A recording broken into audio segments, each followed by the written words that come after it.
યથા રાજા તથા પ્રજા, જેવો રાજા હોય એવી પ્રજા. એક બોલમાં બધાય કે છક્કો માર્યો. હું તો કહું એક બોલમાં 16,100 રાજાઓના હૃદયમાં સ્થાપના કરી નાખી. આનાથી મોટો બેસ્ટમેન કોણ હોય? આનાથી મોટો ધર્મનો સંસ્થાપક કોણ હોય? આનાથી મુત્સદી પુરુષ બીજો કોણ હોય? આનાથી બૌદ્ધિક પુરુષ બીજો કોણ હોય?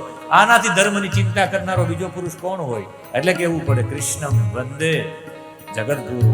આને જગતગુરુ કહેવાય. જગતગુરુનું કામ છે ધર્મનું સંસ્થાપન કરવું. અને દ્વારકાધીશે આખી જિંદગીમાં એક જ કામ કર્યું છે, વારે ઘડીએ ધર્મનું સંસ્થાપન કર્યું. ધર્મ કેવી રીતે ટકે?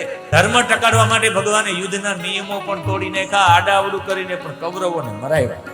શા માટે? કૌરવો રહી તો ધર્મનું સ્થાપન શક્ય નહોતું.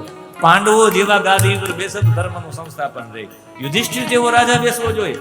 એના માટે ભગવાને શું નથી કર્યું? સગા ભાણેજને મરાવી નાખ્યા. ધર્મ સંસ્થાપન. અરે દ્રોણાચાર્ય જેવા પિતામહ ભીષ્મ જેવાને મરાવી નાખ્યા. ધર્મ સંસ્થાપનાર્થ થાય. ધર્મનું કેટલું મનમાં રાખ્યું છે, એટલો ધર્મને પ્રેમ બીજો કોઈ કરી જ ન શકે. એટલે આપણે સ્વીકારવું પડે કે કૃષ્ણ એક અવતાર હતા. કૃષ્ણ બ્રહ્મ હતા, એ સ્વીકારવું પડે. આખી જિંદગી આજ કે અરે કોઈ પછી ભલે કલંક આપવો હોય કે એટલી બધી પત્નીઓનો પતિ છે, આ ભોગી છે એમ કે તો એ ભલે કઈ વાંધો નથી, પણ કોઈ પણ ભોગે ધર્મની સંસ્થાપના થવી જોઈએ. ધર્મનું સંસ્થાપન કરવા માટે ભગવાન કેટલું કે